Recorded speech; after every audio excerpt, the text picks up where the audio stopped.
Hello friends, আজকে আমরা বেরিয়ে পড়েছিলাম সকাল সকাল ভূতনাথের উদ্দেশ্যে। তারপর আমরা সুন্দর একটা সানরাইজ দেখতে দেখতে হাওড়া ব্রিজটা উপভোগ করলাম। জাস্ট ভিউটা দেখো হাওড়া ব্রিজের। উফ, সকালবেলা সানরাইজ আর এই ভিউ জাস্ট অসাম। তারপর কিছুক্ষণ পর আমরা পৌঁছে গেলাম বাবার দর্শন করতে ভূতনাথ। রাস্তাঘাট ফাঁকাই ছিল, দোকানগুলোও বেশ ফাঁকাই আছে, সকাল সকাল খুব একটা ভিড় নেই। বাবা ভূতনাথের দর্শন করার পর পাশেই এলাম গঙ্গার ঘাটে। এখানে এসে দেখি এখনো কত লোক এই ঘাটেই শুয়ে আছে।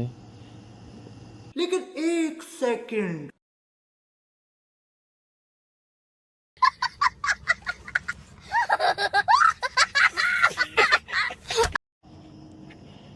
তারপর ক্যাদানে মেরে একটু স্টাইল মারছিলাম, মেরে বাবার দর্শন করে আমরা বাড়ির পথে উদ্দেশ্যে রওনা দিলাম। আজকের মতন tata, bye bye, see you. দেখা হবে আবার পরের ব্লগে। টাটা।